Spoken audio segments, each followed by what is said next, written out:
자, 9월 모의고사 2학년 문학 파트 한번 보도록 하겠습니다. 16에서 19번 문제가 되겠고, 자, 현대소설이 되겠네요.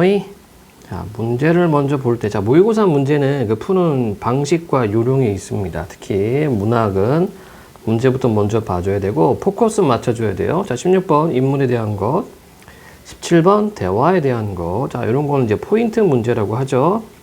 다음에 18번이 문맥음의 파악하기. 이거는 순서대로 읽어가면서 제껴주면 되는 거고, 다음에 19번 문제가 박스형 문제입니다. 자, 문학에서 이 박스형을 먼저 봐줘야 돼요. 여기에서 이 지문을 분석할 수 있는 기준을 줍니다. 그 기준을 잡고 들어가야 되겠다. 자, 그러면 보도록 해봅시다. 론도는 주제 선율이 반복되는 사이에 주제 선율과 차이를 지닌 선율이 삽입되어 주제 선율을 부각하는 음악 현식이다. 자, 론도가 뭔지 모르지만 지금 이렇게 좀 설명해놨고, 주제 선율과 차이를 지닌 선율이 삽입돼서 주제 선율을 부각한다고 합니다. 자, 론도라는 음악 형식을 차용한 이 작품에서 주인공은 교통사고를 2번 겪는데, 2번 각각의 사건에서 가해자와 피해자로서 주인공의 입장은 달라지고 이에 따라 다른 태도를 보인다. 바로 이게 뭐란 얘기입니까? 이게 바로 음악에서의 론도 형식을 차용했다라고 볼 수가 있겠죠. 또한 주인공 이외의 인물들도 자신이 겪은 교통사고에서 자신의 입장에 따른 이해관계를 생각하며 이익과 손해, 이해관계를 생각하며 행동하는 모습을 보인다. 작가는 이런 인물들의 모습을 통해 현대사회의 이해타산적 세태를 드러내고 있다. 이해타산, 계산하는 거죠. 자신의 이익과 손해를 계산해 보는 것을 이해타산이라고 합니다. 자, 그러면 성석재의 론도 보도록 해봅시다. 자, 소설을 읽을 때는 먼저 시점을 잡고 그 다음에 묘사 부분에 좀 치중을 해줘야 돼요. 묘사는 인물 묘사와 배경 묘사, 인물은 다시 내면 묘사와 외양 묘사, 그리고 배경은 시간적 배경과 공간적 배경입니다. 이게 기본 틀이고, 요거는 뭐 여러분들이 여가 시간에 여가 활동 때 뭐 소설을 볼 때 쓰는 그런 틀이 아니라, 이거는 철저하게 이제 문제 푸는 틀이에요. 그러니까 요 틀에 맞춰서 봐야지만 이렇게 문제를 푸는데 조금은 도움이 됩니다. 그리고 정리해 가면서 인물하고 갈등, 사건이 되겠죠. 갈등이. 요거 정리해 주시면 됩니다. 자, 한번 보도록 해봅시다. 부분 줄거리. 불우이웃을 돕기 위한 물품을 기증하기 위해 우체국에 들른 그는 주차하는 도중 노인의 승용차 범퍼를 살짝 긋고 노인과 시비 끝에 경찰관의 중재로 보험 처리를 받기로 한다. 자, 론도 형식을 차용했다고 얘기를 했고, 박스에서 가해자와 피해자 2번 난다고 얘기를 했습니다. 교통사고가. 여기서는 이제 가해자가 되겠네. 글쎄, 그건 누구를 속이거나 남의 걸 빼앗는 게 아니고 자기 권리를 찾는 거라니까요. 그렇게 오랫동안 무사고 운전을 하셨으며 보험회사한테 얼마나 갖다 바친 거예요.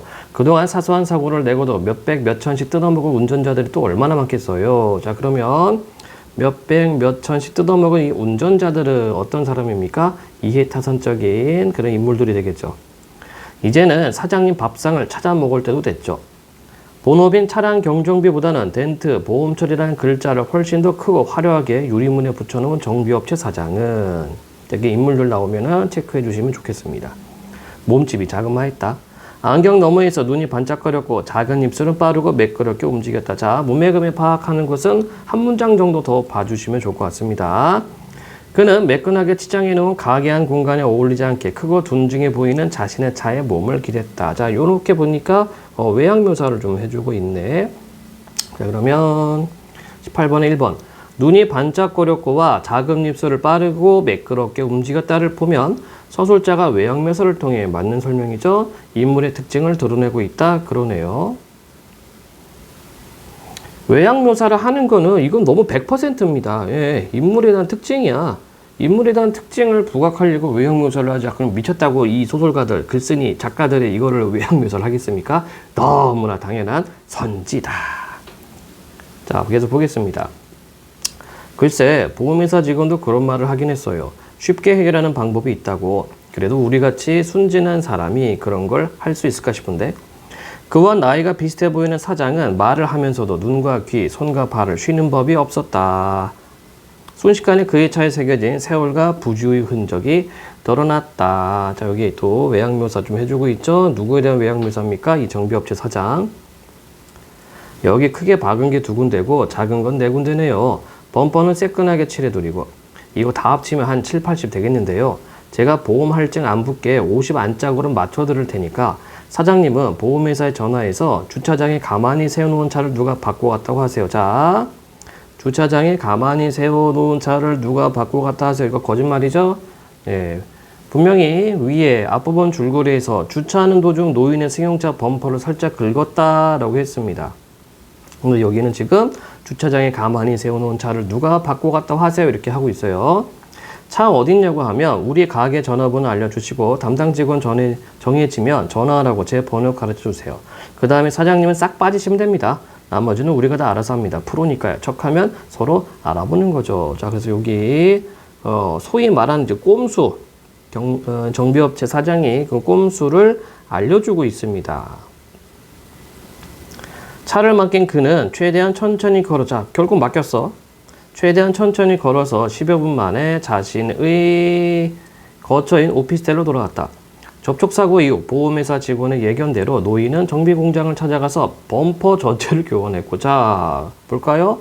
앞부분 줄거리에서 뭐라고 그랬어요? 살짝 긁었다라고 되어 있는데 지금 노인이 보험회사 직원 예견대로 범퍼 전체를 교환했다. 그럼 노인도 어떻습니까? 이 사람도 이일타산적인 인물이라는 얘기죠. 아슬아슬하게 보험료 할증이 없는 상태로 사태는 마무리되었다. 자, 참고로 여러분들 보험료 할증이 뭐냐면 사고를 많이 내는 사람들은 사고를 안 내는 사람들보다 보험료를 더 내야 돼요. 이걸 할증 구간이라고 그러고 보험회사마다 등급을 매겨 놓습니다. 그러니까 금액대가 정해져 있어요. 그러니까 얼마 이상 사고는 뭐 등급이 어떻게 되고 뭐 이렇게 있습니다. 그렇기 때문에 이게 꼼수입니다. 예. 그래서 원래 한 70만 원짜리 이렇게 뭐 물적 피해가 발생했는데 이거 조금 깎아서 한 50만 원으로 수리를 하면은 보험료 할증이 안 올라가는 뭐 그런 꼼수들이 있지요.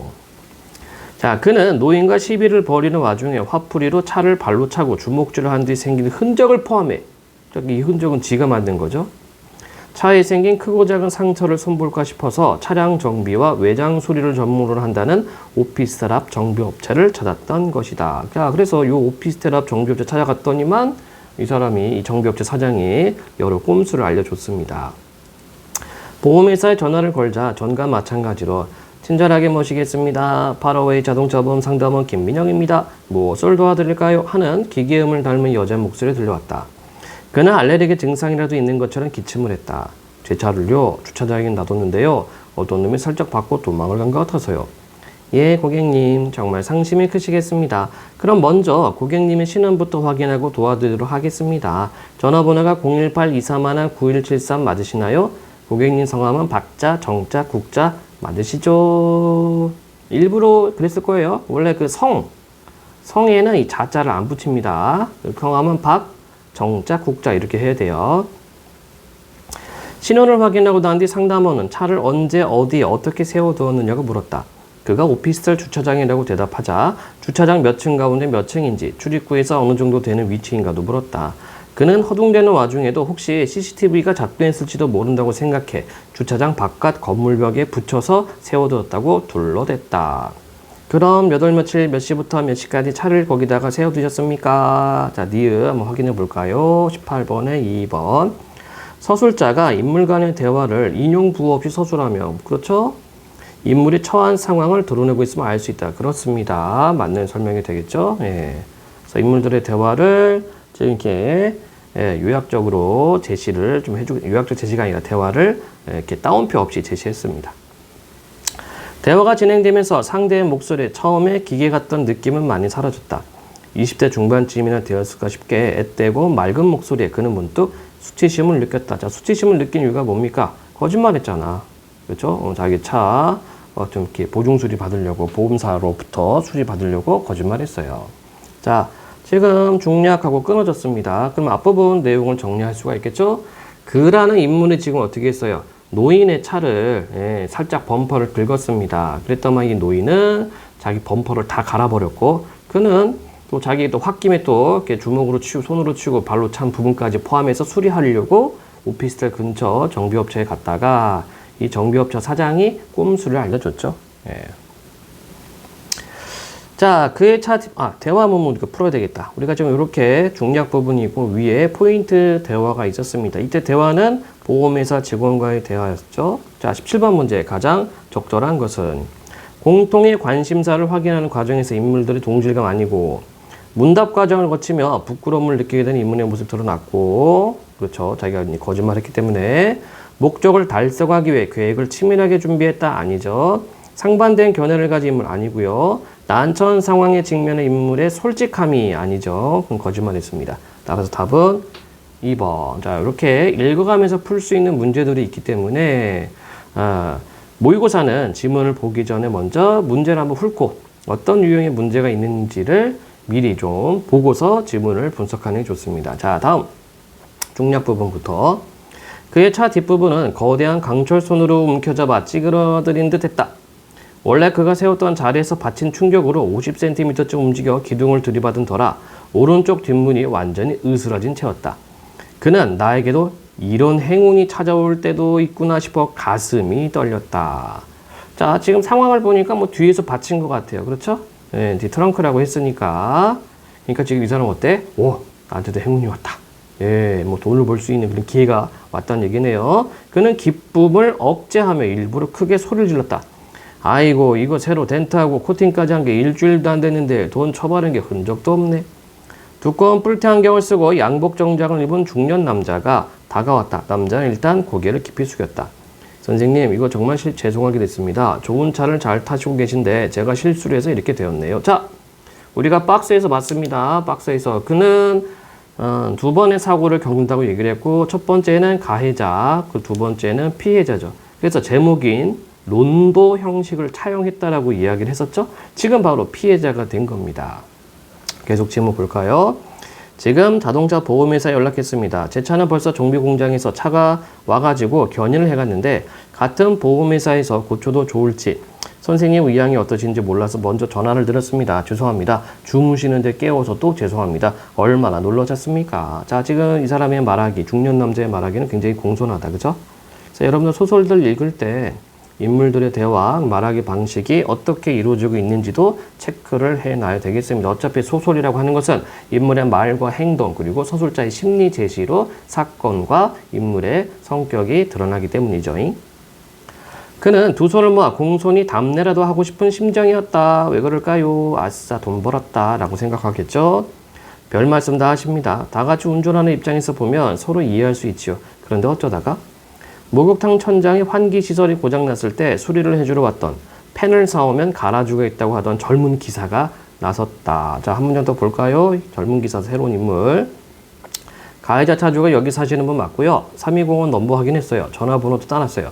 우리도 자다가 소리가 꽝 하고 나서 나와봤는데요. 정말 폭탄 터지는 것 같았어요.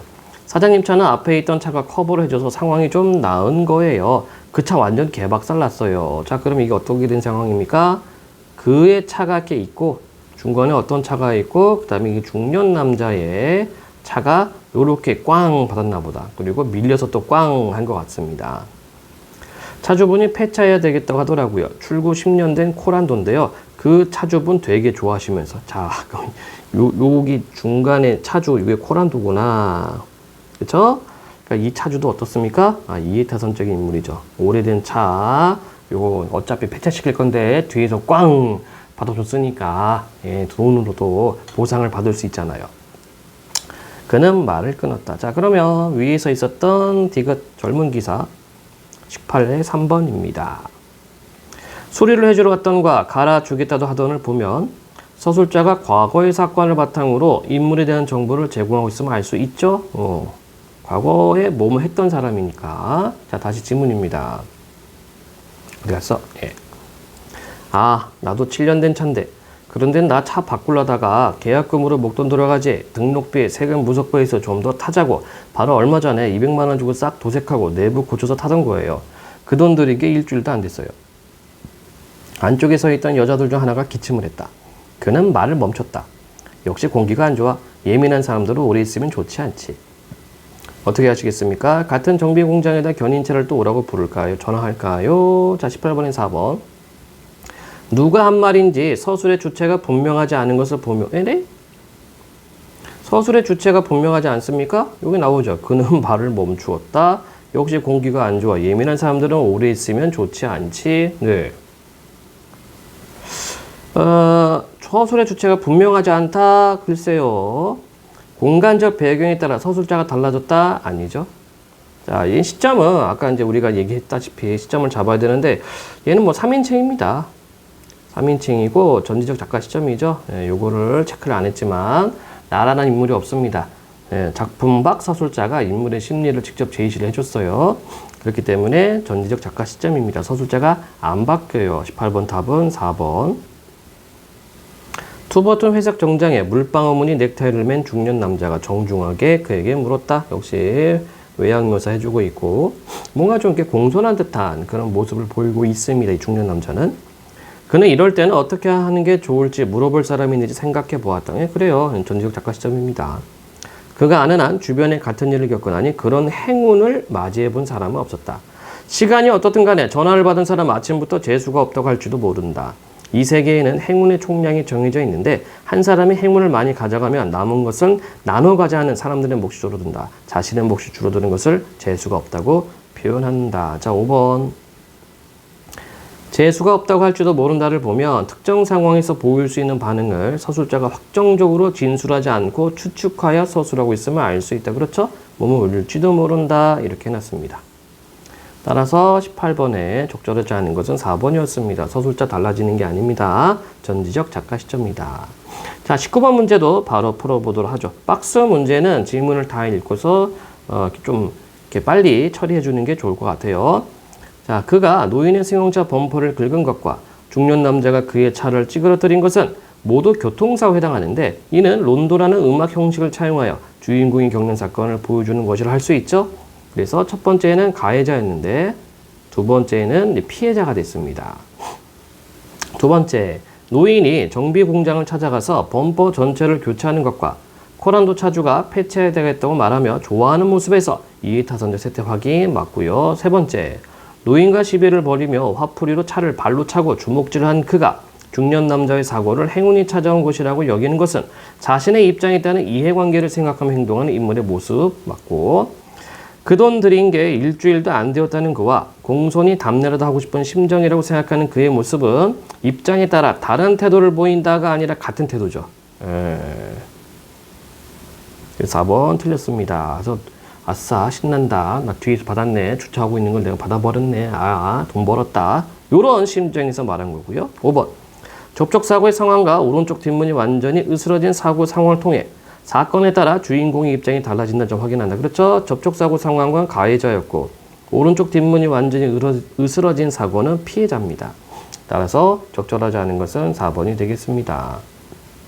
자, 16번 인문에 대한 이해로 가장 적절한 것은 정비업체 사장은 사고를 내고도 보험 처리를 하지 않는 운전자들 비난이 아니라 보험 처리하지 않도록 유도하고 있어요.